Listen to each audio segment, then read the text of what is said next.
우리가 말씀을 또 듣고 또 예배 가운데에 여러분께서 우리 성찬 예식을 또 준비하는 시간이 될 수 있도록 기도하시기를 바랍니다. 우리가 팔복 말씀 시리즈를 살펴왔는데 오늘 마지막 시간을 갖도록 하겠습니다.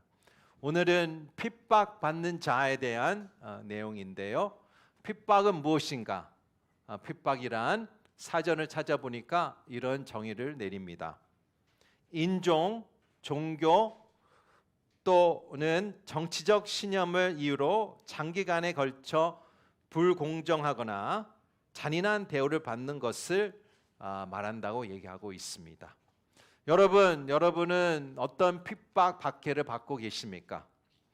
실은 우리가 생각하는 핍박 박해는 홍콩에 살면서 일반적인 생활은 아닙니다.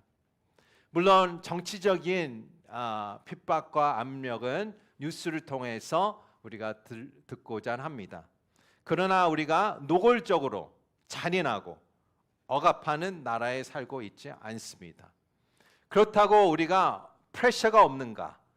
우리에 대한 어떤 비판이 없는가? 그렇지는 않습니다. 우리 삶 가운데에 그런 프레셔와 또 그런 opposition 같은 분위기가 있는 것을 우리가 알고 있습니다. 오늘 세 가지 질문하기 원하는데요. 첫 번째 질문은 이렇습니다. 성경은 핍박에 대해 무엇을 얘기하고 있는가입니다. 두 번째는 왜 사람들은 다른 사람을 핍박하는가? 세 번째는 오늘 말씀대로 핍박받는 자는 기뻐하라고 하는데 왜 기뻐해야 되는가? 이 세 가지 질문으로 우리가 핍박에 대해서 한번 말씀을 나눠보겠습니다. 첫 번째는 성경은 핍박에 대해서 어떤 말씀을 하고 있는지 우리 디모데후서 3장 12절의 말씀을 같이 봉독하겠습니다. 시작. 그리스도 예수 안에서 경건한 삶을 살고자 하는 사람들은 모두 핍박을 당할 것이다. 여기서 핵심은 경건한 삶을 살고자 하는 사람 모두의 핵심을 갖고 있습니다. 여러분은 경건한 삶을 살고 있습니까? 경건한 사는 사람 누구일까요? 하나님의 중심적인 삶을 살고 있는 사람들입니다. 그래서 여러분은 핍박을 당하고 있습니까? 다르게 질문하면 이렇게 얘기할 수 있죠. 나는 핍박을 당하지 않고 있다. 그렇다면 나는 경건한 삶을 살고 있지 않은가? 그런 질문을 할 수가 있죠. 여기서 핵심은 핍박이든 비난이든 어떤 프레셔든 당연하다라는 것을 얘기하고 있습니다.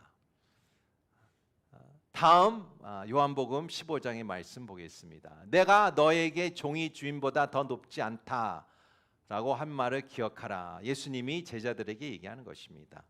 예수님이 종이고 바로 제자들이 예수님이 그 주인이고 제자들이 종이지 않습니까? 사람들이 나를 핍박했으니 너희도 핍박할 것이다. 놀랍게 받아들이지 말아라. 이상하게 받아들이지 말아라. 이것은 당연하게 너는 받을 대가다라고 얘기하고 있습니다. 여러분 사람들 가운데 하나님은 우리가 핍박을 당연히 이 세상에 살면서 받을 것이라고 얘기하고 있습니다. 그렇다면 우리가 이 질문을 하기 원합니다. 두 번째 질문, 사람은 왜 다른 사람을 핍박하는가? 종교적으로 핍박하고 또 인종적으로 핍박하고 또 정치적으로 핍박을 하는 사람들이 있습니다. 우리가 팔복에 대해서 얘기를 나누고 있는데요. 솔직히 이 팔복에 추구하는 사람은 어떤 사람입니까? 심령이 가난한 사람, 슬퍼하는 사람, 온유한 사람, 자비로운 사람, 마음이 깨끗하고 화평케 하는 사람. What's the problem? 이 사람들이 뭐가 문제가 있을까요? 사람들이 좋아하는 사람들이 아닐까요? 이 사람들 왜 핍박할까요? 참 이상한 질문이 아니라 정당한 질문입니다. 어떻게 이런 사람들을 싫어할까 합니다. 어떻게 이 사람들을 비난할까 합니다. 솔직히 이런 사람들이랑 여러분은 살고 싶지 않을까요? 여러분이 이 사람들이랑 일하고 싶지 않을까요? 그러나 그렇지 않다는 것입니다. 이런 태도를 가지고 있는 사람을 싫어한다고 얘기하고 있습니다. 예를 들어 누가복음 16장에 보니까 예수님과 바리새파 사람들하고 대화하는 내용이 나옵니다. 한번 보겠습니다. 잘 읽도록 하겠습니다. 한 종이 두 주인을 섬기지 못한다. 이 주인은 미워하고 저 주인을 사랑하든가 저 주인에게 헌신하고 이 주인을 무시하든가 할 것이다. 너희가 하나님과 재물을 동시에 섬길 수 없다. 하나님과 돈에 관한 얘기를 하고 있습니다. 14절 돈을 좋아하는 바리새파 사람들이 이 모든 것을 듣고 예수를 비웃었습니다. 돈을 좋아한다. 여기서 얘기하는 것을 이 바리새파 사람들은 하나님보다 돈을 더 사랑했다라고 얘기하는 것입니다. 바리새파 사람들이 예수를 비웃었다고 합니다. 비난했습니다. 마음에 그걸 거부했다고 얘기합니다. 15절의 말씀 볼까요? 예수께서 그들에게 말씀하셨습니다. 너희가 사람의 눈앞에서 스스로 의롭다고 하지만 하나님 너의 마음을 다 아신다. 사람들 중에 높임을 받을 것을 하나님 앞에 미움을 받는 것이다. 결국은 바리새파 사람들은 예수 그리스도를 핍박하고 비난하고 죽였습니다. 왜 그렇게 했을까? 여기서 비난과 핍박의 두 가지 뿌리가 있는데요. 하나는 이렇습니다. 나의 가치관이 안 맞을 때 핍박하는 것입니다. 이 나의 생각과 반대적인 얘기할 때에 핍박하는 것입니다. 두 번째 뿌리는 이렇습니다. 내가 갖고 있는 가치관이 맞다고 생각하기 때문에 이것을 정당화하기 위해서 핍박과 박해와 비난하는 것이죠.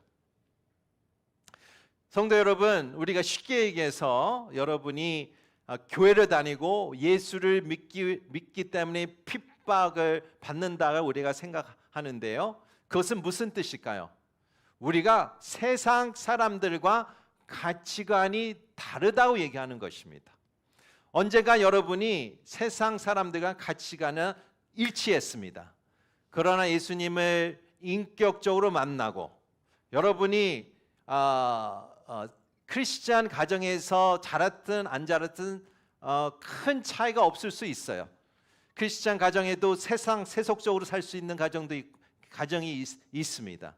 또한 크리스찬 가정 안에서 살았지만 불구하고 여러분이 그 가치관을 거부한 여러분도 있을 수 있습니다. 예수님을 보십시오. 인격적으로 만나 여러분이 모든 사람의 세상의 삶의 중심된 것보다 예수 그리스도를 더 높게 여길 때에 그 분의 가치관을 나의 가치관으로 받아들이게 되겠죠. 그러면서 세상의 세속적인 가치관으로 반대적으로 살 때에 그때에 여러분이 핍박과 비난과 모욕을 당하는 것입니다. 예수님과 더 가까워질 때 더 핍박이 더 강해지겠죠. 그러나 내가 모욕과 비난과 다른 이 핍박이 점점 줄어든다, 없어진다 할 때는 여러분이 내 삶의 가치관에 대해서 다시 한번 생각할 필요가 있습니다. 예를 들어 내가 정결에 대한, 순결에 대한 중요성을 갖고 있는 사람은 프리 섹스의 사회의 그 대상이 핍박의 대상이 될 것입니다. 내가 검소하게 살고 겸손하게 살면 사치스러운 이 사회의 공격의 대상이 될 것이고요. 여러분께서 그 자제 대한 또 self control 절제에 대한 중심의 삶을 살게 되면 방탕하게 살고 아무 가치 없이 사는 사람에게는 공격이 대상이 될 것입니다. 여러분 가운데에 예수 그리스도도 믿어서 핍박을 받는 건데 가치관 때문에 핍박을 받는 것입니다. 나의 가치관이 어디에 서 있는가를 우리가 기억하는 것이죠. 내가 가치관 때문에 핍박과 비난을 받을 것을 당연히 여겨야 됩니다. 세 번째 질문이 이렇습니다. 그렇다면 여기서 핍박을 받는 사람이 왜 기뻐해야 되는가? 고단을 받는 사람이 왜 즐거워해야 되는가라는 질문입니다. 12절의 말씀, 기뻐하고 즐거워하라. 여러분은 어떻게 받아들입니까? 충격적인 명령이 아닙니까? 이거는 suggestion이 아니에요. 명령이에요. 기뻐하고 즐거워하라. Rejoice and be glad. 이것을 어떻게 이해됩니까? 첫 번째는 이런 가능성이 있습니다. 첫 번째는 내한테 이런 명령을 주는 사람은 잘 모르는 사람이다. 머리로 얘기하는 사람이다. 무감각라는 사람이다. 냉정한 어떤 신학자의 이야기다라고 받아들일 수 있고요. 아니면 이 사람은 내가 모르는 것을 어떤 경험을 했고 모르는 것을 알고 있다라는 것을 우리가 파악할 수가 있습니다. 첫 번째, 예수님이 기뻐하고 즐거워하라라는 것은 이렇습니다. 하늘에서 너희의 상이 크다라는 것을 얘기하고 있습니다.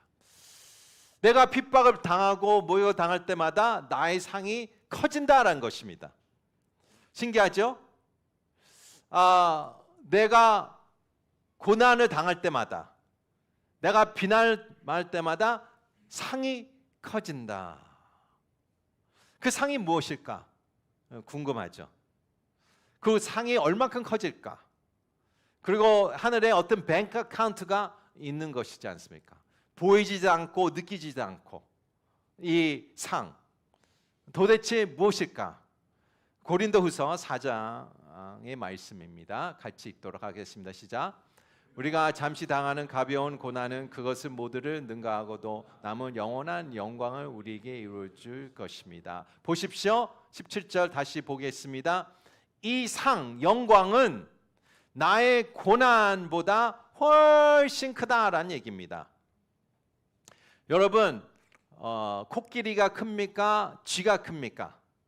당연한 바보 같은 질문인데 코끼리가 당연히 더 크죠. 비교할 수가 없는 것입니다. 그러니까 내가 이 세상에 살 때는 나의 고난과 모욕과 비난이 코끼리같이 느낄 거예요. 그러나 하나님의 주시는 이 영광과 상에 비교하면 쥐다라고 얘기하는 것입니다. 그래서 18절에 다시 한번 이것을 강조하시죠. 보이지 않으니까. 내 눈을 볼 수 없으니까. 18절 같이 읽겠습니다. 시작. 우리가 주목하는 것은 보이는 것들이 아니라 보이지 않는 것입니다. 보이는 것들은 잠깐이나 보이지 않는 것들은 영원하기 때문입니다. 여러분이 만지고 느끼고 냄새 맡을 수 있고 하는 것은 다 일시적이다. 그러나 내가 보이지 않는 것은 영원하다. 그게 우리의 믿음입니다. 첫 번째, 우리가 왜 기뻐하고 즐거워야 됩니까? 나의 상이 엄청 커지고 있고요. 이 상은 나의 고난보다 비교할 수 없이 엄청 영광스럽고 빛나고 놀랍다라고 얘기하는 것입니다. 여러분께서 누가 여러분을 비난할 때마다 의로운 나의 의에 대한 비난할 때마다 여러분의 상이 한 점이 더 커졌다고 생각하실 때마다 기뻐하고 즐거워하라는 것을 얘기하고 있습니다. 두 번째, 내가 모욕당할 때에 왜 기뻐하고 즐거워하는가? 두 번째의 답은 여기 있습니다. 12절의 말씀 같이 읽겠습니다. 시작. 기뻐하고 즐거워하라. 하늘에서 너희들의 상이 크다. 너희들보다 먼저 살았던 예언자들도 그런 핍박을 당했다. 첫 번째는 나의 상이 크다. 두 번째는 예언자들을 봐라. 나의 선배들을 보란 얘기예요. 나의 영적 선배들을 보라고 얘기하는 것입니다. 본다는 것을 이 선배들 컨시더하는 뜻은 무엇입니까? 언제 미래에 나의 그 사람들과 같이 서게 될 것이다 라고 얘기합니다. 할렐루야. 여러분, 누구랑 쓰는 게 중요하시죠? 여러분의 사회생활, 친구 관계에, 또한 직장에서 포지션이 얼마나 중요하십니까? 여러분 포지션 위해서 얼마나 신경을 쓰십니까? 그렇죠? 말할 수 없는 또 모욕도 당할 분도 계시고요. 여러분도 누구 비위를 맞춰준다고 열심히 일주일 내내 열심히 사신 분도 계실 거예요. 왜 그렇게 하십니까? 여러분의 포지션 위해서 하는 거예요. 동일하게 하나님도 내가 그 포지션이 있다는 것입니다. 그 영광된 포지션은 무엇입니까? 이제까지 핍박 때문에, 박해 때문에 당한 이 선배에 대한 포지션에 같이 서게 될 것이다 라고 얘기하고 있습니다. 모세는 바로의 딸의 아들이 되는 것을 거부했다고 얘기합니다. 이집트의 모든 부와 명성을 거부했습니다. 대신 그리스도를 위해 당하는 수모를 감수했다고 얘기하고 있습니다. 그래서 모세는 그 예언자들과 함께 그 자리에 서 있다라고 얘기하고 있죠.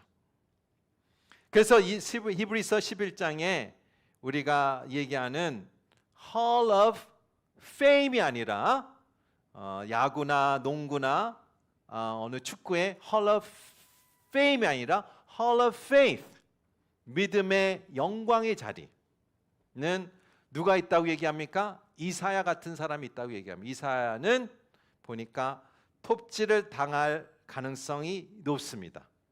저주를 받고 지능 구덩이에 던져진 예레미야가 있습니다. 또 많은 이름들이 있습니다. 그 많은 이름과 그 얼굴 가운데 나의 얼굴이 걸려 있을 것이다. 그것이 위에 내가 기뻐하고 내가 즐거워해야 된다. 우리 성도 여러분, 여기에서 우리가 이 선배들, 영적 선배들의 서 있는 것은 무엇을 의미합니까? 그 사람들의 마음에, 생각에 들어가는 것이죠. 그 사람들의 마음이 무엇이 있었어요? 예를 들어 모세와 이사야, 예레미야의 가운데에, 아브라함 가운데에 어떤 생각이 있었습니까? 천국에 대한 소망이 있다고 얘기하고 있습니다.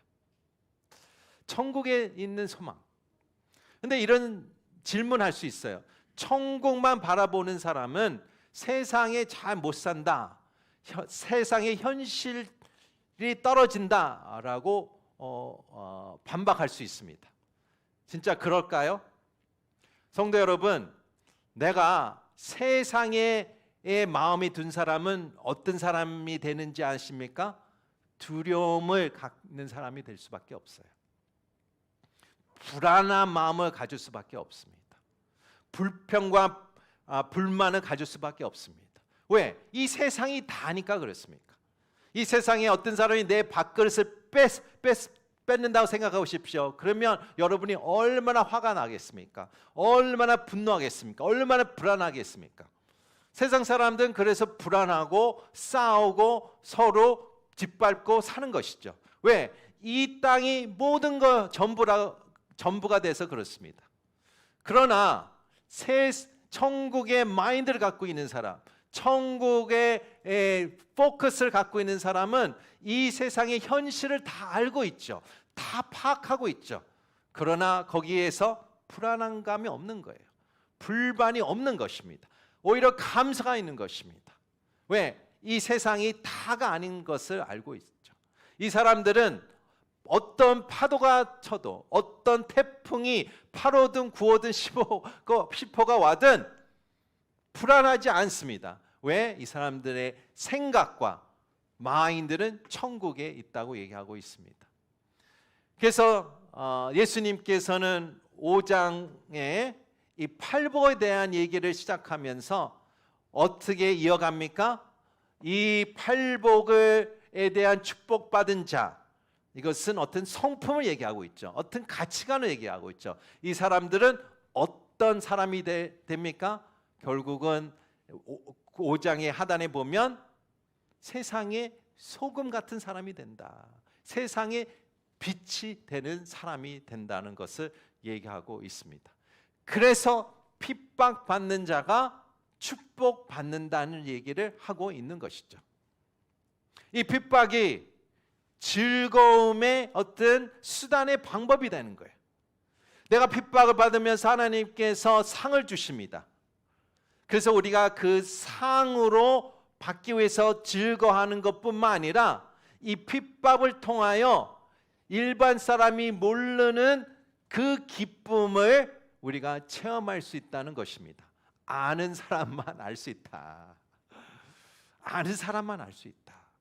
그래서 예수님께서 이 명령할 때에 냉정하고 무관심하고 현실을 잘 모르는 사람이 얘기하는 명령이 아니고 그 후자 예수 그리스도가 고난을 받으면서 어떤 영적 깨달음을 통하여 이 모든 제자들에게 영적 후손에게 얘기하는 게 기뻐하고 즐거워하라. 놀라운 기쁨과 축복이 있다. 그래서 그 다음에 스데반 집사이든 사도 바울이든 베드로이든 그 후에 중세의 어떤 수도사든 또 이 역사에 지금 오늘 아프리카에 인도네시아에 어떤 나라에 지금 순교를 당한 사람이든 그 사람들이 기쁨으로 감당할 수 있다는 것은 그 핍박을 인하여 하나님께서 부어주시는 놀라운 기쁨과 즐거움에 그 핍박을 감당하는 힘과 마음을 주신다고 얘기하고 있습니다. 성도 여러분, 우리가 천국 소망에 두고 사는 사람이 이 세상에서 가장 잘 살 수 있는 사람이에요. 이 세상이 던지는 모든 어려움을 감수하고 감당할 수 있는 사람이 천국 소망이 있는 사람입니다. 또한 여러분께서 어떤 핍박과 비난과 모욕, 여러분 물론 아프리카와 북한이나 중국이나 어느 나라에서 당하는 니그리의 핍박을 감당하지 않을 것입니다. 그렇다고 하나님께서 여러분 인페리하게 볼까요? 아니에요. 나의 안에 있는 상황에서 내가 이 하나님 주신 가치관을 살 때에 모욕과 비난을 받을 때에 그것은 나의 몫이죠. 그때에 하나님께서 무엇을 주신다고 합니다? 여기서 명령하신 대로 내가 모욕과 비난을 받을 때마다 하나님께서 놀랍게 영적인 기쁨과 영적인 즐거움을 주신다는 약속을 우리가 이 말씀을 발견하는 것입니다. 여러분, 우리가 가장 중요하게 내가 사는 것은 내가 핍박과 비난의 초점이 아니라 나는 예수 그리스도를 믿는 자로서 이 가치관을 절대로 컴프로마이즈 안 하면서 살겠다는 다짐을, 그게 우리의 초점이 돼야 됩니다. 그렇게 우리가 사는 우리가 되기를 축원합니다.